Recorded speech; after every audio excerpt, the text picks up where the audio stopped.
Tô certo. Tá. Bom dia, bom dia, bom dia. Wesley me procurou ontem, desesperado, para revisar cálculo. Talvez até por culpa minha, né? O que eu falei para o Wesley? Estudem a parte teórica, por enquanto.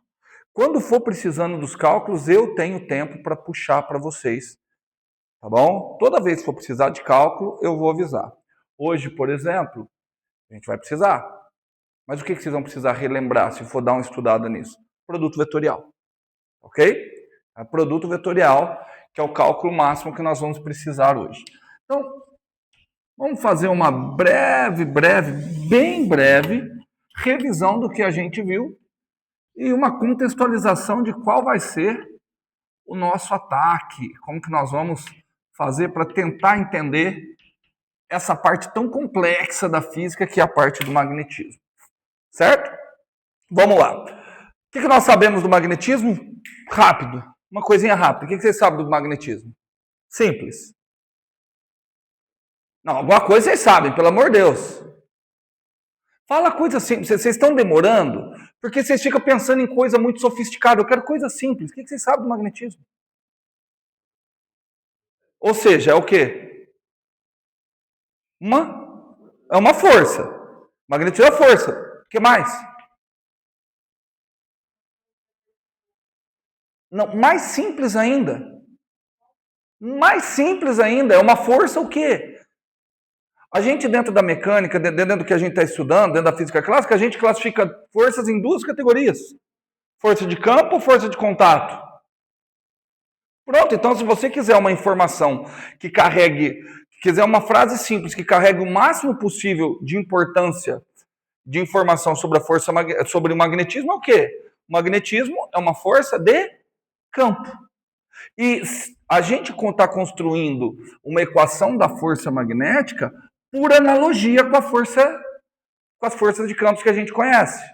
A primeira força de campo que vocês conheceram, foi a força gravitacional. Vamos lá, por analogia. Força gravitacional, ela dependia de uma entidade matemática que a gente convencionou chamar de campo gravitacional. Tudo bem?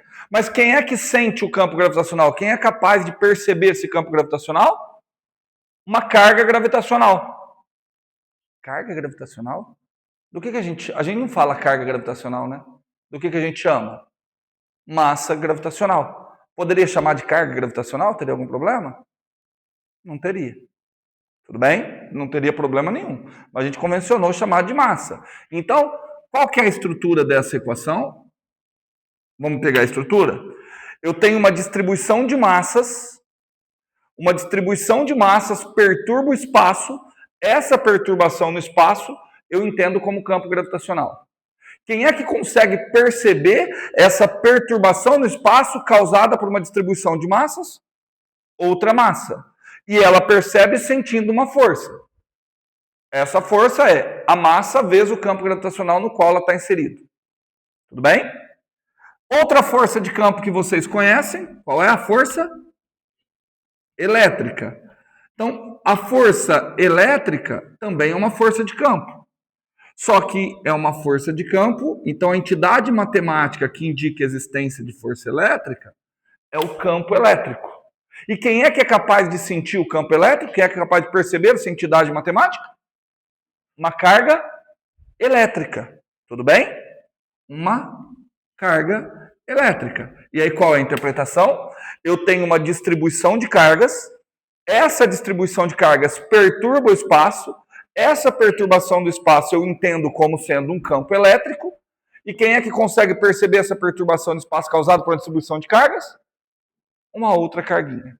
Tal que a força elétrica vai ser carga vezes o campo elétrico. De acordo? Quando a gente construiu todas essas teorias, a gente não foi por esse caminho. Qual foi o caminho que eu adotei? Eu não comecei, quando eu estudei campo elétrico com vocês, eu não comecei falando que a força elétrica era carga vezes campo. Eu comecei com uma lei de interação entre duas cargas elétricas. Não sei se vocês se lembram. A gente analisou uma lei experimental, que era a interação entre duas cargas elétricas. Aí eu comecei a fazer a interação entre uma distribuição de cargas e uma carga pontual. Aí a gente abstraiu que talvez eu não necessitasse direto da carga pontual. Eu poderia interpretar que essa distribuição de cargas causava alguma perturbação no espaço, e aí eu introduzi o campo elétrico. Por que no magnetismo a gente faz diferente? Porque não existe a carga magnética. Você não vai conseguir achar duas cargas magnéticas que uma interage com outra e medir essa força magnética. Tá? A gente não consegue. Então a gente opta pelo quê? A gente opta por partir daqui. Tá? A gente opta por partir dali. Partir do quê? Então eu vou fazer o seguinte, eu vou tentar fazer uma cópia. Eu estou indo rápido porque eu já discuti isso na aula passada. Se eu tento fazer uma cópia, eu vou fazer o seguinte, olha, a força magnética, ela é igual. Bom, se ela é uma força de campo, quem é que tem que ter? Um campo magnético. Eu vou chamar de B. De acordo? E aí agora estaria... Então, o que eu faço? Alguma coisa criou um campo magnético? E aí a pergunta é, quem é que sente esse campo magnético? Aí que foi a complicação. A gente sabe, se eu perguntasse para vocês agora, de novo, hein? Cuidado, hein, Carol? Quero a resposta simples, porque você já está com a resposta boa na ponta da língua, mas eu quero a resposta mais simples. Se eu perguntasse para uma criança, o que é que gera campo magnético? O quê? Ímã. Certo? Então a gente sabe que ímãs geram campo magnético. Então quem é que sente força magnética? Outros ímãs. Tudo bem? Então outros ímãs sentem campo magnético. O melhor exemplo de coisa que sente campo magnético para nós é uma bússola. Porque a bússola é um ímã. Então o que acontece? O que aconteceu? Experimentalmente, o Gilbert estava fazendo um experimento, ele deixou uma bússola paradinha. E aí passou uma corrente. No que passou a corrente, essa bússola alterou. Opa, isso indica que houve uma interação. Uma interação entre quem e quem? Entre a bússola e a corrente. Sabe o que aconteceu quando ele inverteu o sentido da corrente? A bússola apontou para o outro lado. Então, peraí. Se a bússola cria campo magnético e a bússola está interagindo com a corrente elétrica, qual que é a conclusão mais óbvia? Que a corrente também cria campo magnético. Uma conclusão menos óbvia é que existe corrente elétrica na bússola. Tudo bem? Certo?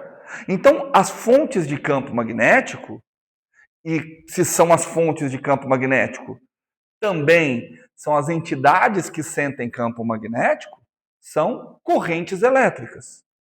Ou seja, cargas em movimento. Só que eu preciso descrever isso matematicamente. Como é que eu descrevo carga em movimento matematicamente? Carga eu descrevo pela letra Q. Como é que eu indico que essa carga está em movimento? Se ela está em movimento, o que ela tem? Ela tem velocidade. E aqui começam trocentos problemas que a gente tem que pensar neles, ao invés de simplesmente jogar a fórmula. Primeiro, a entidade que sente força gravitacional é massa, é um escalar. A intensidade que sente força elétrica, é carga, também é um escalar. A entidade que sente força magnética é carga em movimento. É um vetor. Isso já muda bem. Massa e carga são grandezas que independem do referencial, pelo menos dentro da mecânica clássica. Carga vezes velocidade. O que acontece com isso aqui? Depende de um referencial. Então já é uma coisa um pouquinho diferente. E olha só, pelas leis de Newton, força é uma entidade que não depende do referencial. Então, peraí, eu posso encontrar um referencial no qual a carga está sentindo força e posso achar um outro referencial no qual a carga não está sentindo força? Porque se eu achar um referencial no qual a carga esteja em repouso, quanto que é a força sentida por ela? 0. Olha que complicado. Não é assunto para vocês nesse nível agora. Talvez vai ser assunto para a prova. Certo? Estou falando certo, talvez. Por isso que eu falo, estudem a teoria. Não fica preocupando em ficar resolvendo exercicinho e chegando em resultado. Tentem discutir a parte teórica. Tá bom? Então tá. Agora, outro problema mais simples de ser resolvido. O que acontece? Escalar vezes vetor me dá como resultado um vetor. Vetor com vetor. Eu tenho que fazer um produto de um vetor com vetor cujo resultado me dê outro vetor. Então a força magnética, a única salvação é que seja um produto vetorial. Deixa eu deixar claro para vocês. A estratégia que eu estou utilizando não é a estratégia que foi ao longo histórica. Eu estou utilizando de uma estratégia didática, tá? Porque o cara não pode simplesmente por analogia chegar e falar assim: vai ser assim.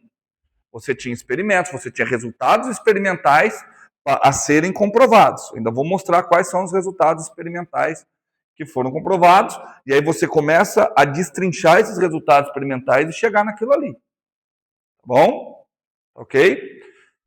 Certo? Então, vamos ficar tudo mais tranquilo. Qual que é a questão? Carga em movimento vai sentir um campo magnético. Quem é que gera esse campo magnético? Carga em movimento. Só que nesse primeiro momento, essa semana ainda, talvez na semana que vem, eu não estou preocupado com como é que aquele campo foi gerado. Depois do curso todo é só preocupar com isso. Tá? Eu vou falar assim, cara, vai ver, tem um ímã grandão, tem uma corrente grandona, tem alguma coisa que está gerando aquele campo magnético. Então nós vamos fazer o seguinte, dado que já há a existência desse campo magnético, eu vou colocar cargas em movimento nesse campo magnético. E aí eu tenho que avaliar o que vai acontecer com a força. A primeira coisa que você percebe é o seguinte, que é fruto do produto vetorial. O que acontece com a força magnética? Ela é perpendicular simultaneamente à velocidade e ao campo magnético. Tudo bem? Ser perpendicular ao campo magnético, dá nada. Que, de novo, o campo magnético é uma abstração matemática. Só que ser perpendicular à velocidade é um indício. É um indício, vamos lá. O que acontece com forças que são perpendiculares à velocidade? Não altera o módulo da velocidade. Se ela não altera o módulo da velocidade, mas ela precisa alterar alguma coisa. O que ela altera? Direção e sentido. Em outras palavras, a força magnética atuando em cargas pontuais em movimento, ela se comporta como uma resultante centrípeta. É uma força, tá certo, melhor, é uma força centrípeta. Vamos falar mais bonito? Se ela é uma força centrípeta, ela não muda o módulo da velocidade. Se ela não muda o módulo da velocidade, não muda a energia cinética da carga. Se não muda a energia, força magnética não realiza trabalho. Se força magnética não realiza trabalho, você nunca vai ouvir falar energia magnética. Mas vocês vão fazer disciplinas de máquinas e com certeza o professor vai falar energia magnética. E se eu estiver na turma de vocês, vocês vão olhar para a minha cara, mas ele falou que não existe energia magnética? Não existe. O termo é para você se lembrar que a energia vai ser armazenada num campo magnético. Mas o termo, tanto que não se fala energia potencial magnética. Tá? Então, é um termo mais para você lembrar da onde que está vindo. Tá? É análogo quando você coloca, para analisar a corrente, você coloca cosseno 2π mais 30 graus. Percebe que isso não faz sentido? Você está somando o ângulo em radiano com o ângulo em 30 graus? É uma coisa matematicamente errada, só que facilita a visualização do que está acontecendo, da diferença de fase e dessas outras coisas, tá bom? Mas força magnética não realiza trabalho. Se força magnética não realiza trabalho, não existe uma energia potencial associada à força magnética. Outra coisa, o que acontece com forças que realizam trabalho? Forças que têm uma energia potencial associada a elas. Elas são forças conservativas. Em forças conservativas, o rotacional delas é zero. Então, em campos conservativos, o rotacional é nulo. É uma força conservativa? O que eu posso dizer do rotacional de B, então? é diferente de zero. Então vocês já sabem, olha, aqui já é coisa nova. Então, de tudo isso, uma conclusão. Eu acho que toda aula eu vou relembrar isso, tá? Isso daqui é uma coisa forte, hein? O rotacional do campo magnético é diferente de zero. Só que se você lembrar, rotacional e divergente são dois operadores vetoriais que me permitem localizar as fontes daquele campo. Tudo bem? Então, quem é que deve aparecer aqui? Rotacional do campo magnético deve aparecer alguém relacionado a quê? As fontes do campo magnético. Quem são as fontes do campo magnético? Carga e movimento. Então, o que deve aparecer aqui do lado de cá? Alguma coisa relacionada a carga e movimento. Alguma coisa relacionada a corrente elétrica. Tudo bem? E olha que negócio legal. Então, no rotacional do campo deve aparecer alguma coisa relacionada à corrente, certo? Tudo bem? Imaginou a corrente passando num fio? Então, essa corrente passando num fio está relacionada ao rotacional do campo, né? Então, deve ter um campo magnético rotacionando em torno de um fio. A gente vai ver, em torno de um fio tem um campo magnético que roda. Passou um fio transportando corrente, vai ter um campo magnético rodando. Olha que o nome não é gratuito, né? O nome não é gratuito. Mas, fechamos aqui. Uma última coisa, para matar essa... foi tudo revisão, aqui uma coisinha quase que nova. Uma penúltima coisa, eu vou fazer mais uma. Qual é a unidade de campo magnético?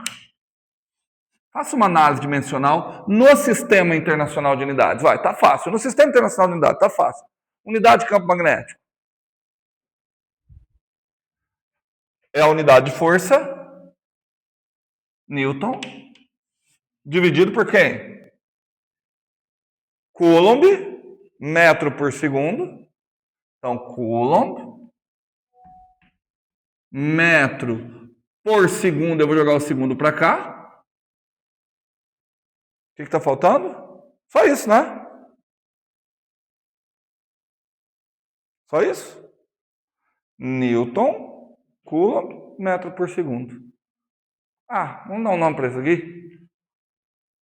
Tesla. Certo? T maiúsculo. Não é porque é com tesão, não. É porque qualquer unidade que seja nome próprio, nome de Nikola Tesla, certo? Tem que ser letra maiúscula. Ok? Só que a gente vai ver mais para frente que um campo magnético de um Tesla é um campo fortíssimo. Tá? A gente vai começar mais para frente ter ideia de intensidades de campo magnético. Tudo bem? Basicamente, é que por enquanto a gente só tem força, né? É muito ruim para eu analisar se um Tesla é uma coisa grande ou é uma coisa pequena, porque eu tenho Tesla escrito em termos de unidade de força, de corrente e de distância. Tá? Pode ver que tem coulomb por segundo ali. Se eu jogar aquele segundo ali, vai ter um corrente. Tá? Mas eu quero criar o Tesla só em função de correntes elétricas. Aí a gente consegue avaliar melhor esses valores de unidade. Tem mais uma coisa. Eu perguntei, se a gente perguntasse para uma criança, onde é que ela encontra campo magnético? No ímã. Então, a gente vai entender um ímã como sendo fonte de pequenas correntes elétricas. Não sei como. Não me interessa. Para sorte de vocês, não vai interessar. Vocês não vão estudar física quântica. Tá bom? De alguma forma, lá no interior do ímã, tem pequenas correntes elétricas. Na realidade, um elétron só, sozinho, por existir, ele já cria um campo magnéticozinho. Mas não tem corrente, ele só existe. Então, em um primeiro momento, se interpreta que o elétron está girando em torno dele mesmo. E aí isso é chamado de spin. Presta atenção que é meio absurdo, porque o elétron sendo um ponto, pontos não giram. Mas, quanticamente, o elétron, você não sabe se ele é uma onda ou se ele é uma partícula. Ele tem um comportamento dual. Então, não faz sentido falar um elétron girando em torno de si mesmo. Isso é uma propriedade intrínseca. Ele já nasce com essa coisa que nós vamos chamar de spin. Então, o que eu quero que vocês vejam é o seguinte, ó. Aqui está o ímã. Tudo isso eu espero que fique mais claro mais para frente. Tá? Eu falei que não existe a carga magnética. Tá? Não existe uma entidade pura que gera o magnetismo. Ah, mas eu acabei de falar no elétron girando. Putz, então tem que melhorar a fala. Eu vou falar da seguinte forma. A força magnética é atrativa ou ela é repulsiva? Não, vou mudar. Força gravitacional é atrativa ou repulsiva? Atrativa. Isso significa que só existe um tipo de fonte de campo gravitacional. Qual é esse tipo? Massa. Força elétrica é atrativa ou repulsiva? As duas. Isso indica que existem dois tipos de fontes de campo elétrico. Aí nós vamos dar nome para essas coisas. Carga positiva e carga negativa. Como que eu sei que existem dois tipos? Porque a força elétrica se manifesta de duas formas. Pergunta, força magnética se manifesta de quantas formas? Duas. Então também existem dois tipos de, coloca entre aspas, cargas magnéticas. Não vamos parar de falar carga magnética. Vamos chamar de polo magnético. Existem dois tipos de polos magnéticos, que nós vamos batizar de polo norte e polo sul. Ah, então existe. Existe. Qual é a questão? Eu não consigo separá-los. Eu não consigo separar os polos magnéticos. Eu não consigo ter o monopolo magnético da mesma forma que eu consigo o monopolo gravitacional ou o monopolo elétrico. Vocês conseguem separar o polo positivo, carga positiva de carga negativa. Você não consegue separar o polo norte do polo sul magnético. Então, se você desenhar aqui, ó, um ímã, ele vai ter o tempo todo o polo norte e o polo sul magnético. Os dois colam. Ah, e se eu quebrar um ímã no meio? Ele vai se manifestar de tal forma que vai ter dois ímãs, norte-sul, norte-sul. Você não consegue o monopolo magnético. Teoricamente, você consegue, mas já existem teorias físicas que prevêem o resultado se você conseguisse, mas experimentalmente nunca se conseguiu o monopolo magnético. O que significa isso? Bom, as linhas de campo magnético vão sair do polo norte e entrar no polo sul. Saiu do polo norte, entrou no polo sul. Saiu do polo norte, entrou no polo sul. Saiu do polo norte, entrou no polo sul. Isso aqui tudo nós vamos discutir ainda mais para frente, tá? Se eu quebrar esse ímã no meio, o que vai acontecer? Vai ter dois ímãs, né? E se eu quebrar esses ainda? Vai ficar menorzinho. Vai ficando menor, menor, menor, menor, menor. Mas o que vai acontecer com as linhas de campo? Vão continuar fazendo o quê? Explica para a criança o que essas linhas estão fazendo. Não, aqui no do norte ao sul. A criança sabe o que é norte e o que é sul? Vamos explicar melhor para a criança, Marcão. O que as linhas estão fazendo? Gente, como vocês não gostam de coisa simples? Olha, esquece que... Você pergunta a criança, olha, o que essa linha está fazendo? Rodando. Circulando. Se for uma criança mais inteligente, ela está rotacionando. Rotacionando significa que tem rotacional. Certo? Tudo bem? Agora vamos sair de crianças de 5 anos, vamos pegar crianças do primeiro ano do curso de engenharia. Certo? Não dá muita diferença de nível intelectual, mas... né? Vamos pensar o seguinte. E se eu quisesse calcular o divergente? O divergente ao longo de qualquer superfície fechada. O divergente não, perdão. O fluxo através de qualquer superfície fechada. Vai ser zero. Porque a linha não circula sempre. Qualquer que seja a superfície fechada que eu pegar, o que vai acontecer com a linha? Que sai e vai entrar. Se o fluxo através de qualquer superfície fechada, independente do tamanho, se o fluxo através de qualquer superfície fechada for zero, é porque o divergente é quanto? Zero. Ou seja, a divergência do campo magnético é zero. E vamos lá de novo. O que isso significa? Isso significa que não existem os monopolos magnéticos. Ah, mas se o divergente é zero, eu preciso encontrar as fontes. Onde é que estão as fontes de campo magnético? Onde é que eu encontro? No rotacional. E nós vamos ter que descobrir como é que calcular o rotacional. Certo? Tamo junto? Podemos começar a aula de hoje? Tudo revisado? Então, vamos lá. Fazer o seguinte, essa primeira parte da aula vai ser um exercício só. 11h35 já, ó. Mas aí, quem sabe nós vamos embora mais cedo. Só um exercício. Certo? Vamos ver se vocês estão espertos, hein? Ô, Gabriel, você tá olhando com essa carinha aí? Vamos lá, tá na hora de você impressionar sua namorada. Vou fazer uma pergunta, mostra que você está entendendo tudo. É um exercício que eu vou pedir para calcular a força magnética. Se eu vou pedir para calcular a força magnética, qual que é a primeira coisa que eu preciso fornecer para vocês? Primeira. Um referencial. Cara, nunca esqueçam do referencial. Na realidade, nem só para força magnética, para tudo. É estranho que lá em Física 1, a primeira coisa que vocês aprendem é sobre referencial. Aí depois vocês começam a fazer 300 exercícios, ninguém cita a porcaria do referencial. Tá? Mas aqui é mais importante ainda o referencial, por quê? Porque a força magnética depende diretamente do quê? Da velocidade. Então a primeira coisa, Gabriel, então vamos perguntar de novo, Gabriel, para você. Tá? Gabriel, qual é a primeira coisa que eu preciso para calcular? E esse referencial tem que ser um referencial inercial. Ainda valem as leis de Newton. Por mais que tenha sido a força magnética, o estudo da força magnética que pegou toda a física do Newton e tacou fora. Tá? É o estudo da força magnética. Essa questão, mas cara, é meio estranho, né? A força depender do referencial, isso não faz sentido. É aqui que começa o trabalho do Einstein. Então, vamos lá. Aliás, meninas, vocês que gostam de ciência, semestre que vem vai ter disciplina de relatividade. Se vocês quiserem fazer como ouvinte, vocês podem até utilizá-la depois como ATPA.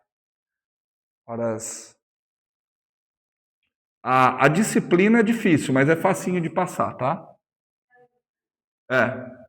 É na física.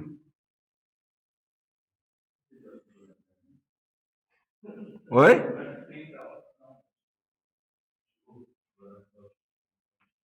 Não, filho.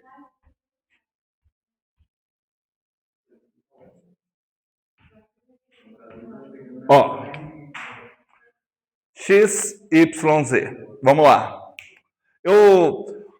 Alguém está criando um campo magnético, não me interessa. Talvez tenha um imã de ferradura. Você já viram imã de ferradura? O imã de ferradura é legal. O imã de ferradura ele tem uma zona neutra. Tá? Os polos magnéticos eles se concentram aqui, ó. Essa zona é neutra. Mas se você quebrar, deixa de ser neutra. E o que é legal? Que aí aqui, ó, se você chamar aqui de polo norte, aqui polo sul, você vai ter um campo magnético assim para cima. Certo? Tudo bem? É óbvio que assim, eu peguei aqui num pedacinho bonitinho, né? Mas vão ter outros pedacinhos que elas vão dar algumas distorcidas. Mas eu vou perguntar para vocês querem exemplos fáceis ou difíceis?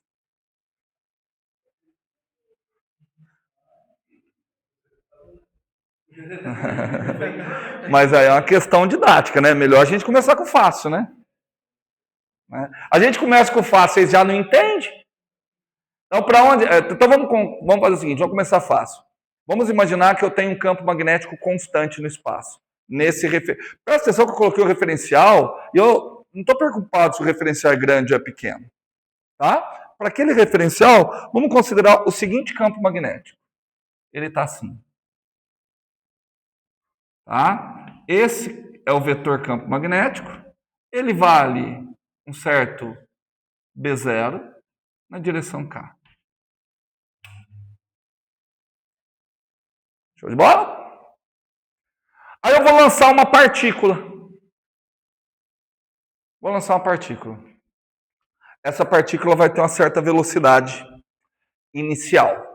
Por que eu tenho que deixar claro que ela vai ter uma certa velocidade inicial?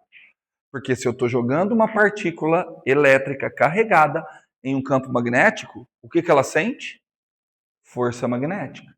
Ela sentindo uma força magnética, o que essa força magnética vai fazer com a velocidade? Alterar. Aumentar, não. Porque a força magnética aumenta o módulo da velocidade. Certo? Eu vou lançar a minha partícula, ó, ela está assim, ó. Ela tem uma certa velocidade inicial, que eu vou chamar de...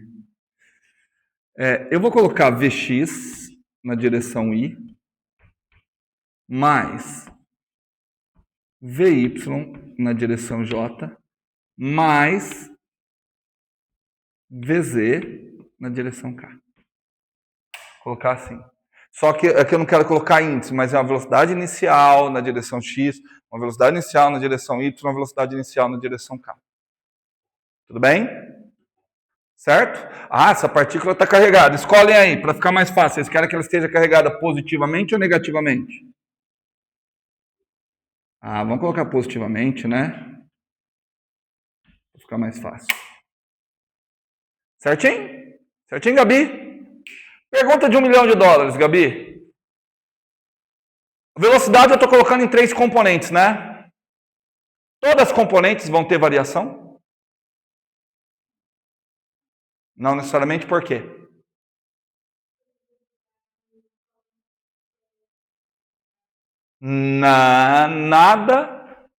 Nada me diz que a velocidade tem que ser perpendicular ao campo. A velocidade como um todo tem que ser perpendicular à força, não às componentes.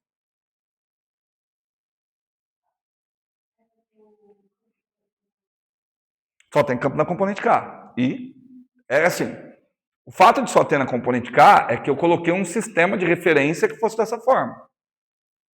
Tá? Não é nada especial. Poderia ser todo mundo inclinado. A minha pergunta é, alguma das componentes da velocidade vai permanecer constante?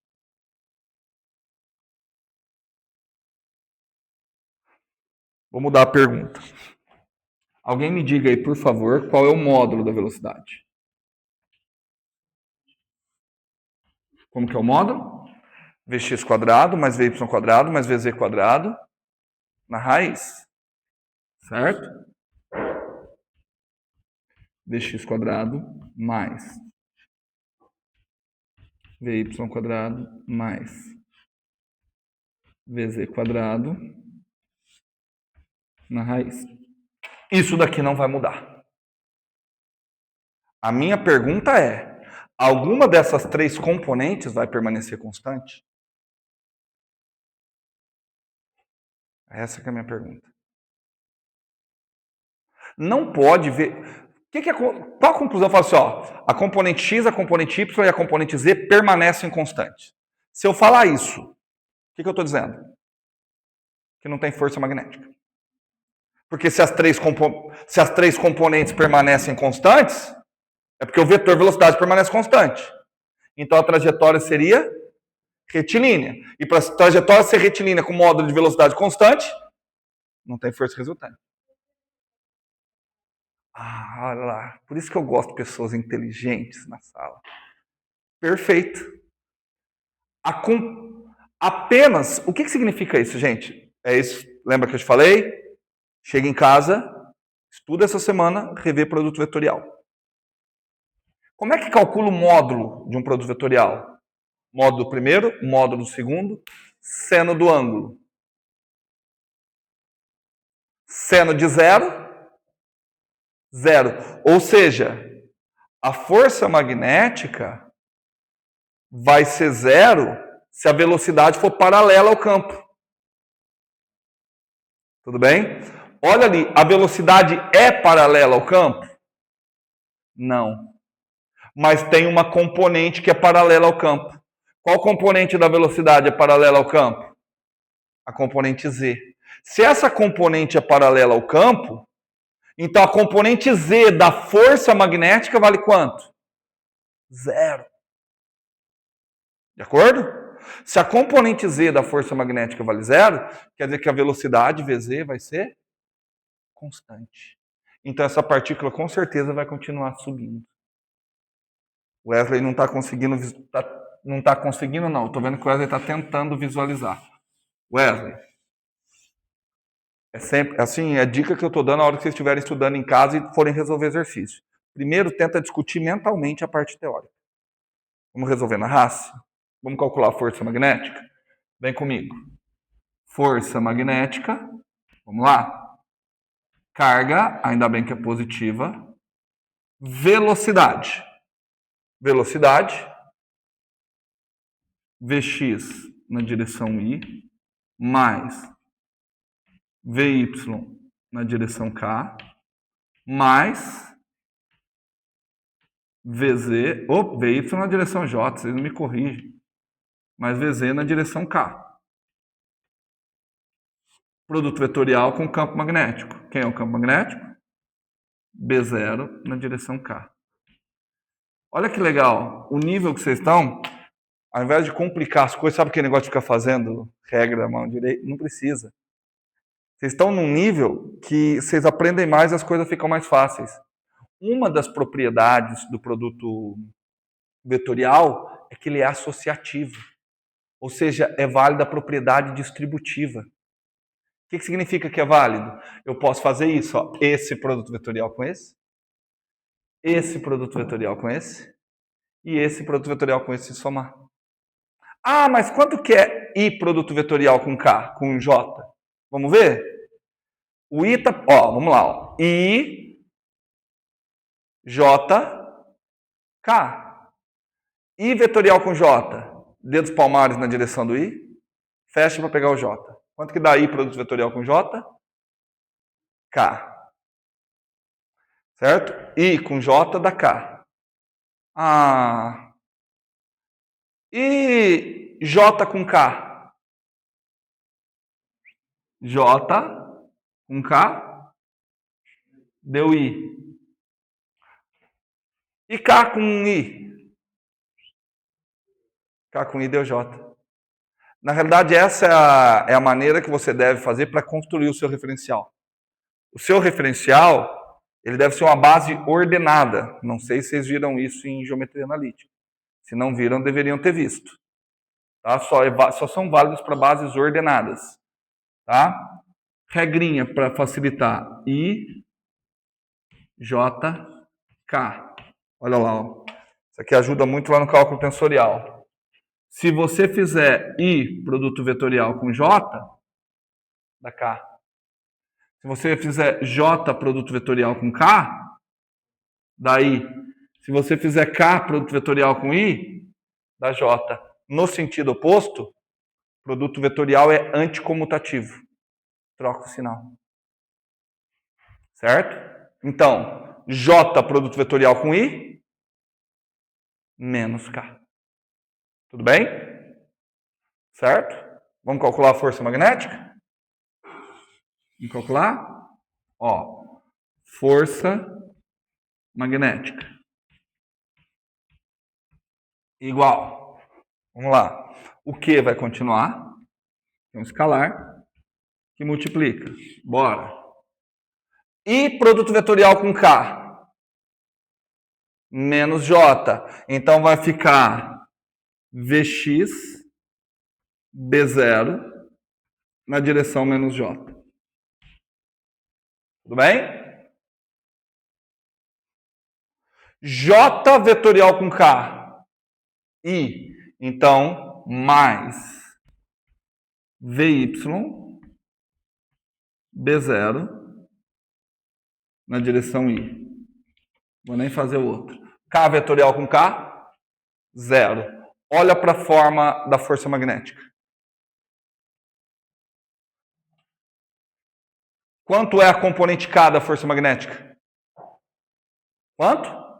0. Se a componente K da força magnética é 0, quer dizer que não tem força ao longo da componente K. Se não tem força ao longo da componente K, que isso significa? Que a componente K da velocidade é constante.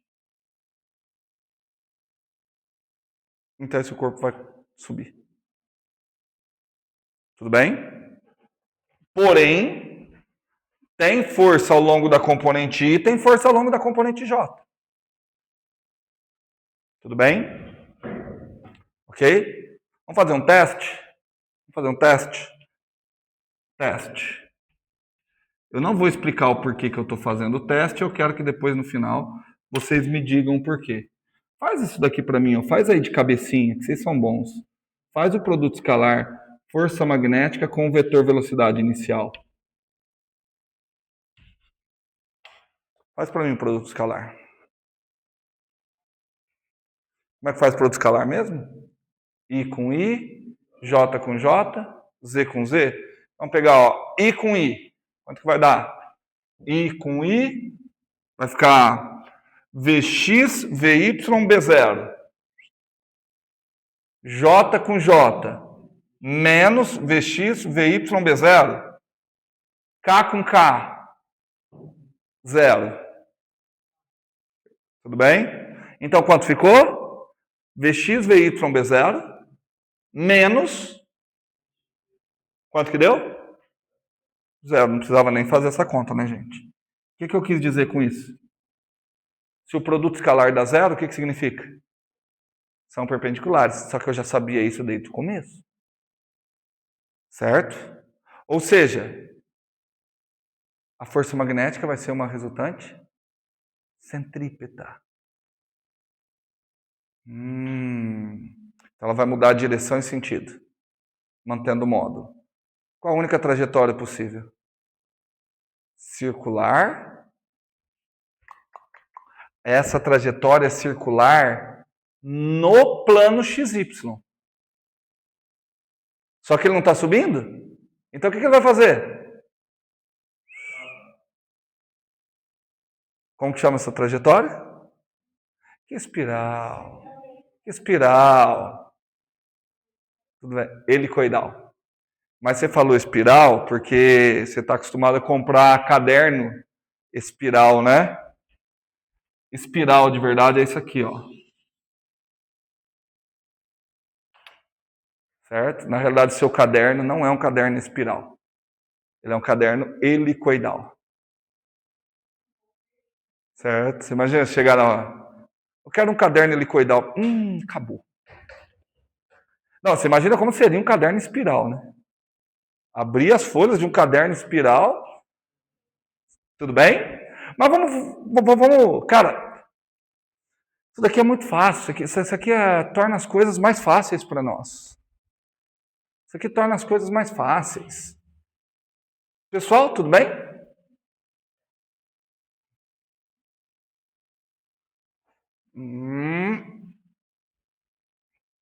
Nós vamos fazer o seguinte, ó. Então vamos escrever aqui, ó. Vamos escrever mais bonitinho. Olha que nós íamos embora mais cedo, ó. 11h52 ainda. Assim. Assim. Ó, vamos lá. Tá. Mas vamos fazer o seguinte. Vamos escolher uma posição inicial para iniciar isso aqui, no eixo X. Ó, vou desenhar só o eixo X e o eixo Y. Certo? Aqui só está o eixo X e o eixo Y. O eixo Z, aliás, se aqui está o eixo X e aqui está o eixo Y, peguei a mesma coisa. Onde é que está o eixo Z? Saindo da luz. Como você sabe que o eixo Z está saindo? Produto vetorial. I, J, K. Tudo bem? Escolhe aí a posição inicial da bolinha. Ali eu desenhei de qualquer jeito. Não. A origem... Não, assim, pode. Pode. Mas vai ser chato. Vamos fazer assim? Eu vou começar de uma posição mais fácil. Tá bom? Façam um exercício em casa, considerando a origem, para ver o que acontece. Mas façam. Anotem e façam, começando na origem. Tá bom? Pode fazer começando na origem. Eu vou escolher começando, a bolinha começa inicialmente aqui, ó.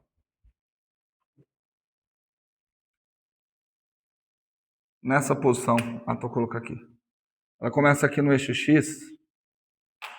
Porque eu quero fazer uma coisa fácil, tá? Vou chamar essa posição de o X aqui de A. Certo? Tudo bem?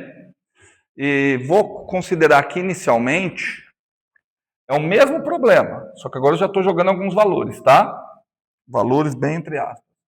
Vou considerar que inicialmente ela está com essa velocidade aqui, ó. Alguém, descreva para mim essa velocidade inicial, por gentileza.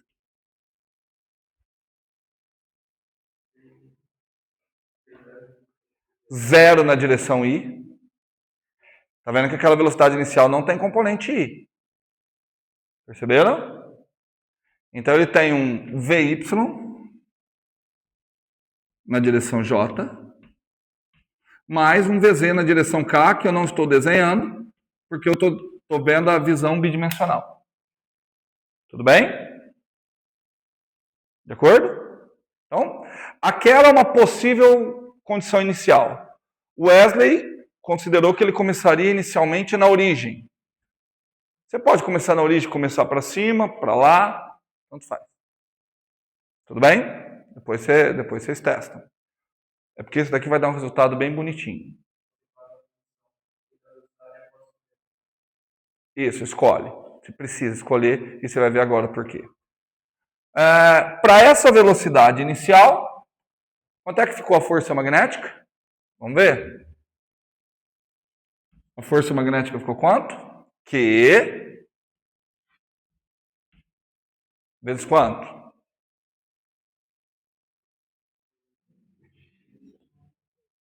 Q vezes quanto? Vx, mas Vx é zero. Vx inicial é zero. Certo? Então ficou quanto? Vy, ficou Vy. O que mais? B0. Na direção I. Positivo? Já não deu o que eu queria.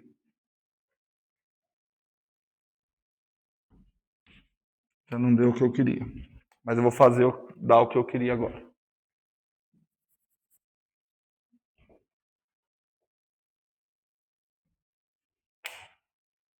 O que eu tenho que mudar? Menos. O VZ ainda está positivo, tá? Tudo bem? E o que muda aqui na força, então? Menos, né? Então essa é a força magnética, né? E faz sentido que essa seja a força magnética. Que ângulo ela faz com o vetor velocidade? 90. A outra estava errada? Não, não estava errada. Tá. Essa é a força magnética? Ótimo. Se ela é a força magnética, é a única força que está atuando? Eu escolhi que sim, né? Se ela é a única força que está atuando, ela tem um outro nome.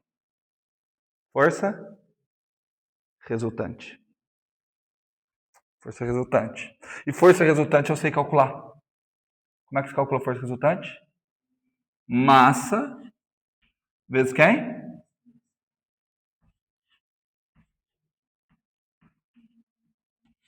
dV dt. Certo? O que eu posso fazer? Divido dos dois lados pela massa.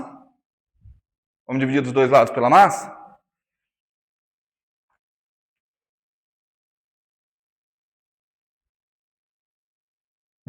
Aquilo ali é a taxa de variação da velocidade instantânea. Certo? Estamos juntos? Vamos lá então. Então como é que vai ficar? dV dt. Então, ó, derivada temporal do vetor velocidade. Quem é o vetor velocidade? Ele é um Vx de t na direção y, mais um Vy de t na direção j, mais um Vz de t na direção k. Derivada do vetor velocidade é igual a quanto? Igual a quanto? Menos Q sobre M, que eu dividi pela massa dos dois lados. Certo? V Y, que é uma constante. Não esquece que esse VY é constante. Tá? B0 na direção I. O que eu tenho aí?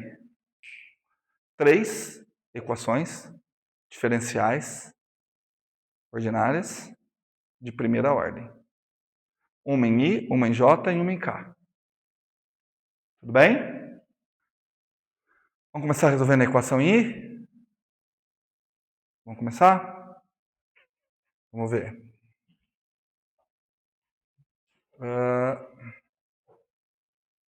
Ai. Deixa eu ver se eu fiz certo. Tá, perfeito. Tá perfeito. Vamos começar resolvendo a equação em I. Derivada temporal Vx de t igual a quanto? Igual a quanto? Igual a componente I com componente I. Quanto que está lá do outro lado?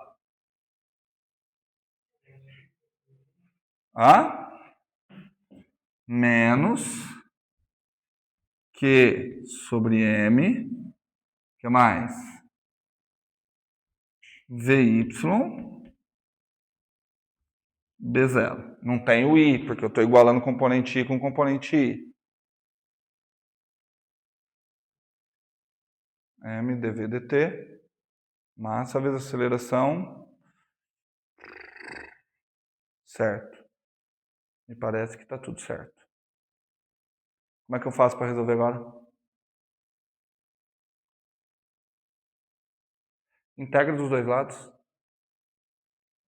Certo? Se eu integrar desse lado de 0 a t, dt, o que eu tenho que fazer do outro lado? Integrar no mesmo intervalo. Estão vendo que eu não estou fazendo aquela loucura de passar dt multiplicando, né? Isso não existe. Certo? Então vamos lá. Cara, e olha assim, qual dos dois lados está mais fácil de resolver? Os dois lados está fácil. Aqui o que eu tenho? A integral de a derivada. Quanto que é a integral da derivada? É a variação da função, né? Então vai ser Vx de t menos Vx de zero. Quanto que é a velocidade de x no tempo zero? Zero. Para esse caso deu zero. Foi? Tudo bem? Então, vamos lá.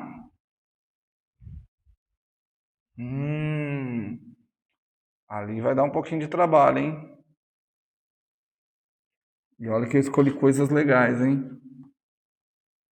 Vx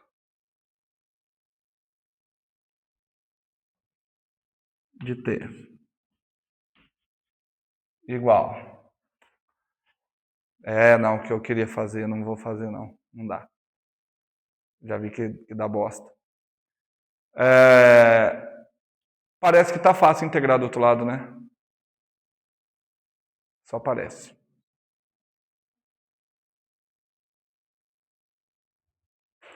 Por que parece? Porque a hora que você integrar, parece que tudo isso aqui é constante, né? Só que tem alguém que não é constante. Quem não é constante ali? Vy de t. Porque a velocidade ao longo da direção y, o que vai acontecer? Ela vai alterar. Não, ali é só módulo. O módulo da velocidade na direção y vai alterar. Certo? Não? Hã? Não, aqui você está vendo que eu só estou mexendo com módulo de vetor velocidade? Conseguem perceber que eu só estou mexendo com módulo? Quem é que não altera? O módulo da velocidade total. Mas ali eu estou com a velocidade total? Quem que eu estou? Só componente y. Certo? Então nós vamos ter que fazer uma pausa. Isso aqui não vai funcionar. A montagem da equação não está errada. Vamos lá. Como é que ficou? Derivada temporal de quem? Eu vou colocar assim, ó. Vx. Tudo bem? Derivada temporal de Vx vai ser igual. Acho que nós não vamos resolver menos que sobre m Vy B0.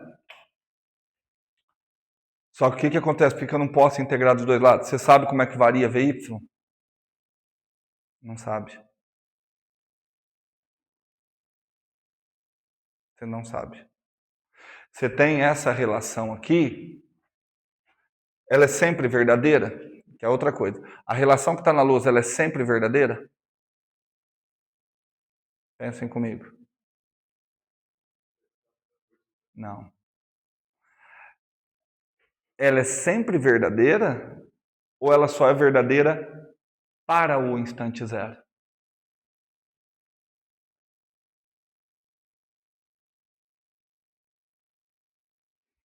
Eu que induzi vocês ao erro. Culpa minha. Essa equação aqui, do jeito que ela está ali, ela só é verdadeira para o instante zero. Porque o que eu tenho na realidade? Que a força magnética é a força resultante. A força magnética, para esse instante, está dependendo apenas da direção I. Só que ao longo de todo o tempo, se eu quiser uma equação geral, o que tem que acontecer com ela? Depender da condição I e da posição J. Então tem o outro termo aqui, ó. Aqui que eu induzi vocês ao erro. Tem ainda o Vx B0 J. É Vx mesmo? Isso. Tá vendo que as duas equações vão estar amarradas? Olha só. A componente I da velocidade está amarrada a quem? A componente Y. Quem é que não está amarrado a ninguém? Qual que é a parte que está fácil de resolver? Hã? Vamos resolver essa.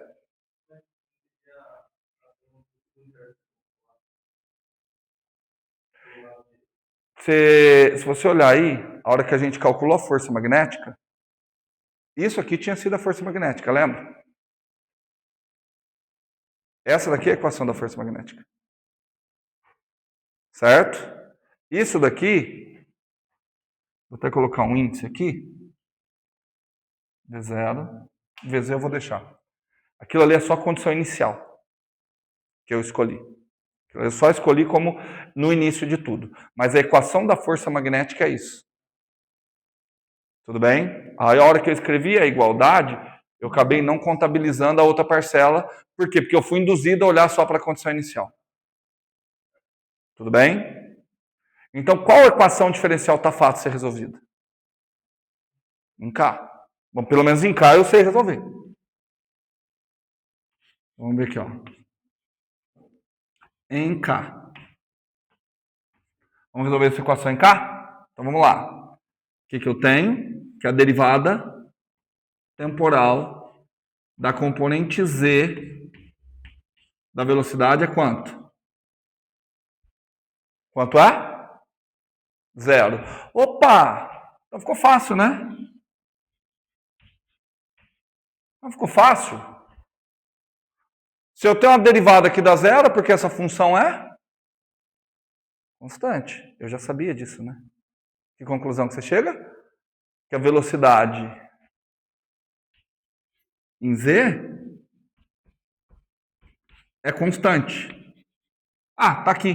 É vz.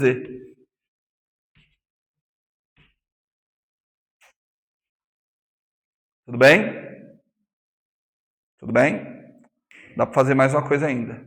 Se eu integrar dos dois lados, o que eu tenho? O que eu tenho se eu integrar aqui? Se eu integrar a velocidade, eu tenho posição. Mas qual posição? Z. Porque aqui eu estou integrando a velocidade em Z. Certo? Então, se eu integrar dos dois lados, eu vou ter que Z de T é igual a quem? Integrei desse lado, deu Z de T. Tem que integrar desse. Só que isso aqui é constante. Quanto é que dá integrado constante? VZ vezes T. Teria que colocar mais a posição inicial. Mas eu considerei que ele começa no Z igual a 0. Certo? Então ele sobe com velocidade constante. É a equação da velocidade constante, né? S igual a S0 mais VT. Ali. Certo? Oi? Integrei dos dois lados. Qual que é a dúvida? Integra isso aqui. Isso aqui não é constante? Qual que é a integral do constante? Constante vezes... Tudo bem? Certo? Agora vem a bucha. Agora vem a bucha. Eu posso dar uma notação... Não vou dar notação nova, não. Então vamos lá. Derivada temporal. Ó, vou colocar só Vx porque está embutido que depende de t, tá? Quanto é que é a derivada temporal da componente x da velocidade? Menos q sobre m vezes quem? Vy. Lascou. Ah, mas essa é uma parte fácil.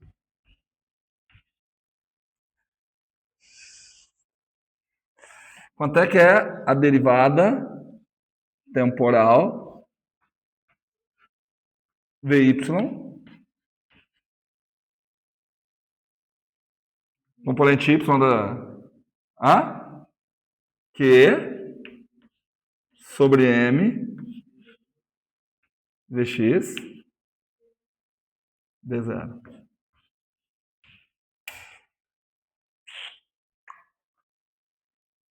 Falar o nome da que a gente tem aqui para vocês pelo menos impressionar o pessoal. Sabe o que vocês estão vendo? Um sistema de equação diferencial. Você tem um sistema com duas equações diferenciais e duas incógnitas. Quais são as duas incógnitas a serem resolvidas? A? Vx, Vy. Sugestão.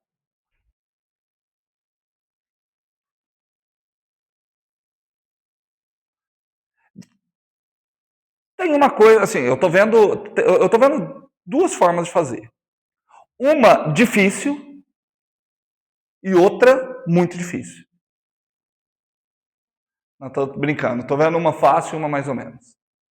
Uma maneira é se lembrar que essas duas estão presas uma à outra. Porque o que acontece? O que acontece com o módulo da velocidade? É constante. Então, se você escrever V é igual a Vx mais Vy, V quadrado é Vx quadrado mais Vy quadrado mais Vz quadrado. Você pode isolar o Vx, certo?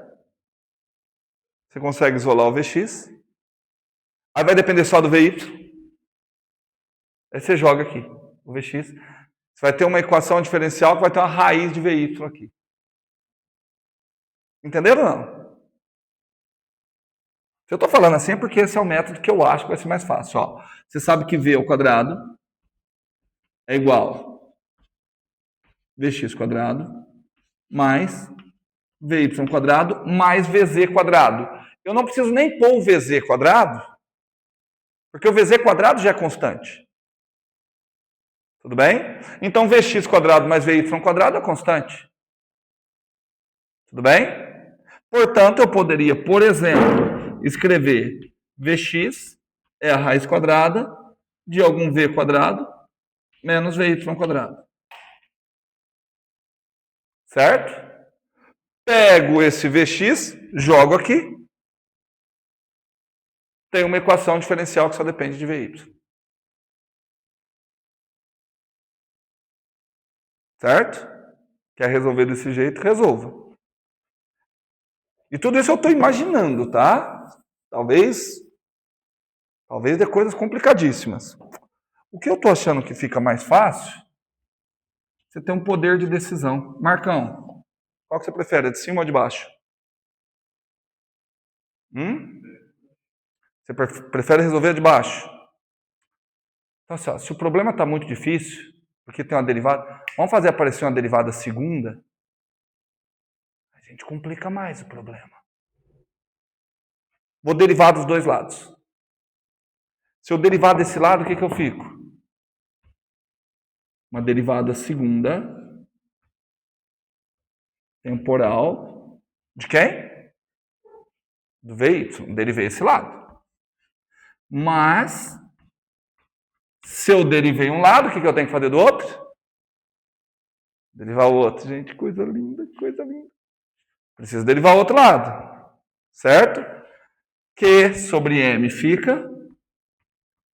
Ah, deixa eu colocar aqui o B0 antes que a Carol me encha o saco. Carol, agora você vai ficar feliz comigo.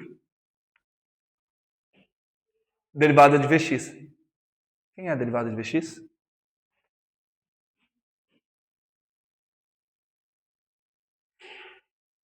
Certo?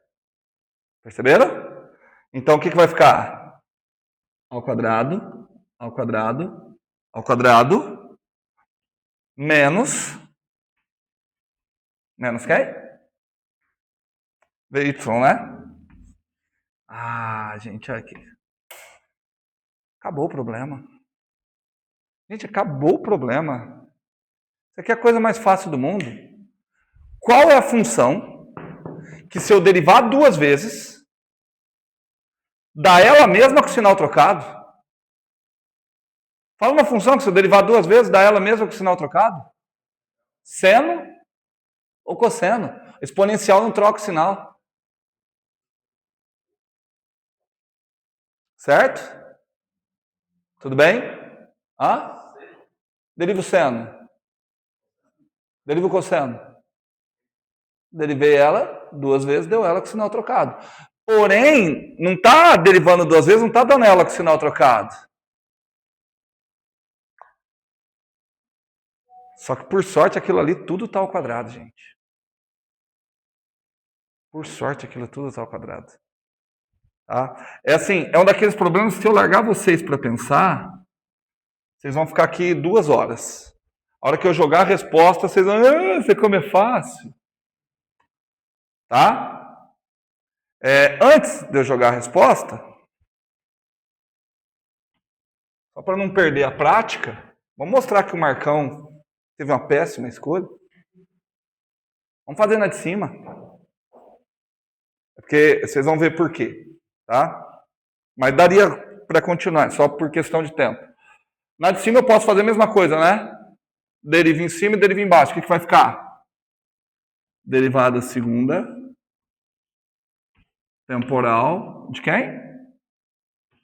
Da componente x da velocidade. Já vocês vão entender por que eu estou preferindo essa, tá? Igual a quanto? Menos... Ó, Q sobre M, B0, derivada de Y. Vai ficar Q quadrado, M quadrado. Então, vou fazer assim, ó. Q, acho que fica mais fácil, né? Sobre M, B0, ao quadrado vezes quem? Vezes Vx, né? Porque dvy, show de bola. Antes de começar a pensar, faz o seguinte. Q sobre M, B0. Vamos fazer uma análise dimensional? Qual a unidade de Q? Coulomb.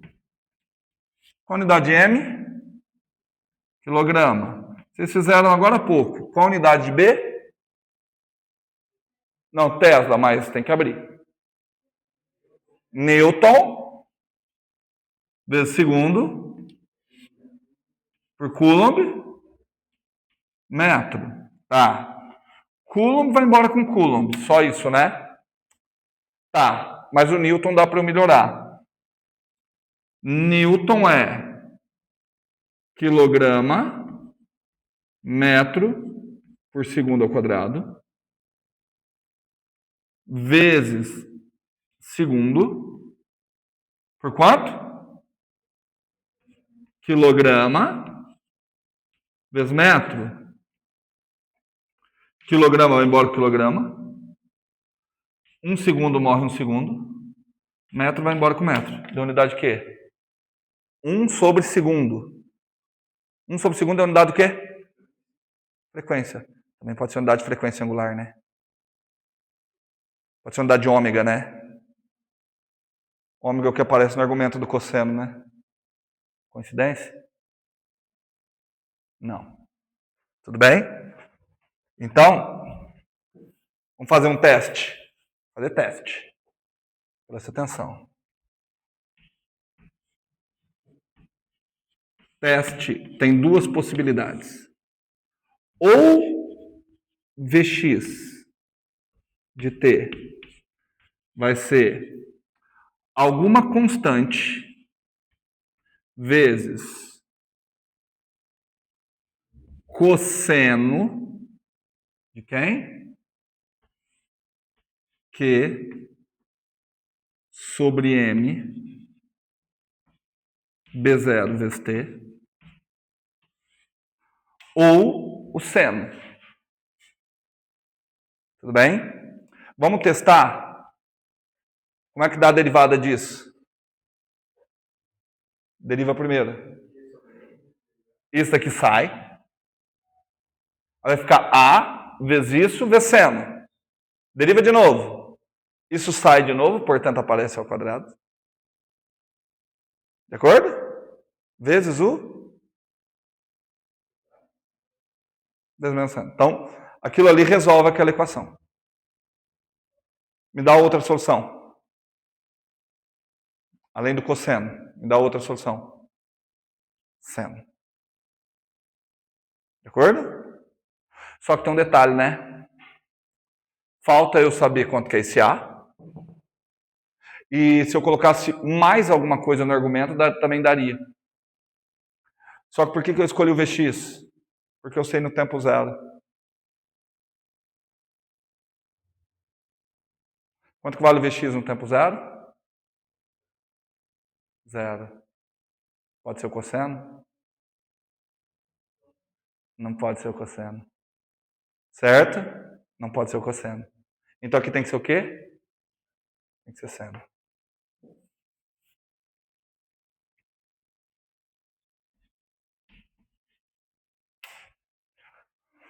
Mas está faltando quem? O A. Não sei o valor do A. De acordo? Entenderam porque tem que ser o seno? Agora, resolver o x.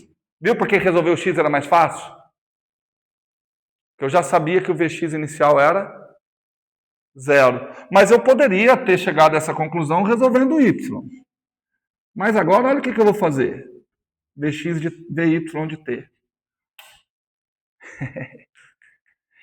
Quem é o Vy de t? É a derivada do Vx. É a derivada do Vx dividido por tudo aquilo. Certo? Olha como fica fácil. Deriva o Vx. Vamos derivar o Vx? Derivado do seno? Cosseno. Então vai ficar A cosseno de quem? Q sobre M B0 vezes T.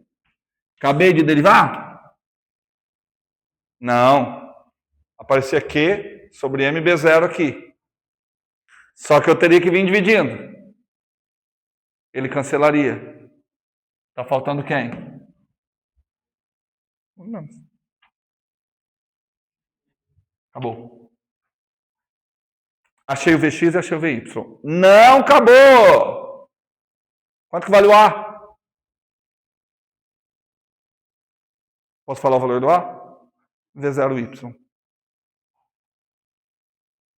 Como que eu sei que o A vale V0Y? Quanto que vale a velocidade do Y no tempo zero? V0Y. Joga zero aqui. Cosseno de zero vai dar quanto? 1. 1 vezes A tem que ser quanto? V0Y. Então já sei o valor do A.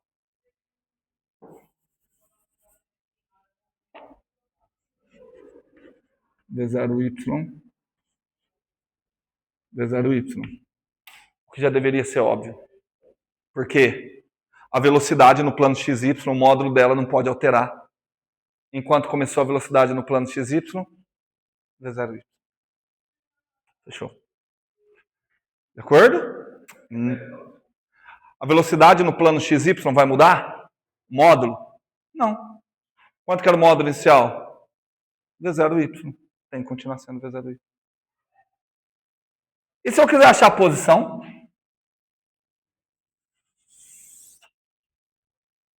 Vamos achar a posição x de t? Agora vocês já estão bons para fazer de cabeça, hein, meus amiguinhos? Vamos achar a posição x de t. Como é que eu acho a posição x de t? Integro Vx de t. Aqui vai ficar um pouquinho mais complicado, hein? É fácil, mas vai ficar um pouquinho complicado. Porque quando a gente pensar no caminho inverso, né? Quem é que eu derivo que dá seno? Menos cosseno, né? Que é derivado do cosseno menos seno. Então, peraí, então vamos com calma. Menos, que eu tenho que tomar cuidado com a constante, né? Menos cosseno de quanto? Q sobre M B0 T. Tá, mas se eu derivar aquilo não dá isso. O que está faltando? Está faltando V0Y.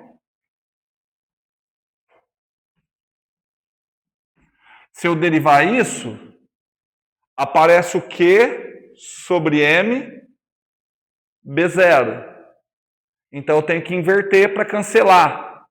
Então tem que ficar M sobre Q B0. Show? Esse é o x de t. Certo? É só isso mesmo? Tá faltando uma constante, né? Tá faltando uma constante, porque a hora que eu integro, tem que aparecer a constante. Tá, depois a gente vê a constante. Não. Quanto que era a posição inicial do x? A posição inicial do x era 0, né? Não. Era A. Estranho que não estou precisando dessa posição inicial do x. Se eu derivar, depois eu vejo isso. Não me interessa agora. Y de t.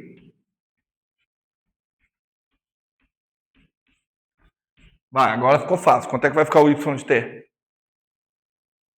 Quanto? V0. Vai ficar a mesma coisa, né? V0y m q b. O que mais? seno disso tudo.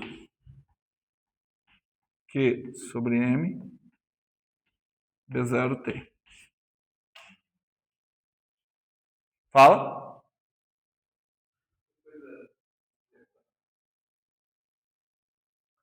Quanto que dá se eu pegar x quadrado e somar com y quadrado? E tirar a raiz?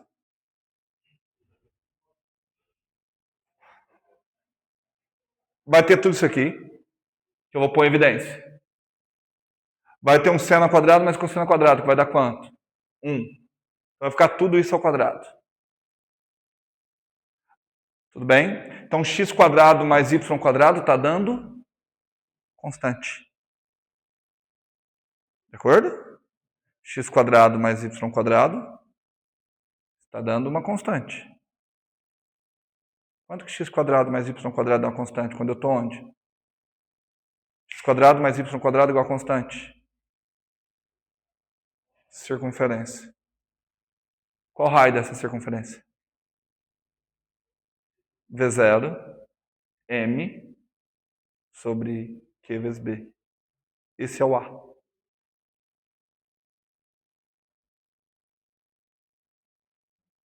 Esse é o Azinho. Tudo bem? Você acabou de achar o raio da circunferência. Olha o raio da circunferência descrito. Portanto, naquela situação, você tem um negócio que ele gira, com um raio dado por isso, V0YM por QB, e ao mesmo tempo ele vai subindo. VZ vezes T. Certo? Cara, se você colocar, assim, foram difíceis resolver as equações diferenciais? Se você tivesse, tendo a sacada que eu tive de derivar, assim, até ficou fácil. Por que ficou fácil? Pelo menos em X. Por que ficou fácil em X resolver isso? Porque a velocidade inicial em X era 0. Se eu colocasse uma outra velocidade inicial, ia dar mais trabalho. Só que não pode alterar o movimento. Teria que dar uma circunferência. Teria que dar esse mesmo raio.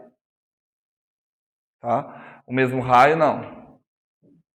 Aqui, ao invés de entrar V0y, ia entrar a raiz quadrada de V0x quadrado mais V0y quadrado. Entendeu? E ia dar um negocinho um pouquinho mais complicado. Seria um pouquinho mais complicado o ajuste das constantes. Certo? Tudo bem? Então, voltamos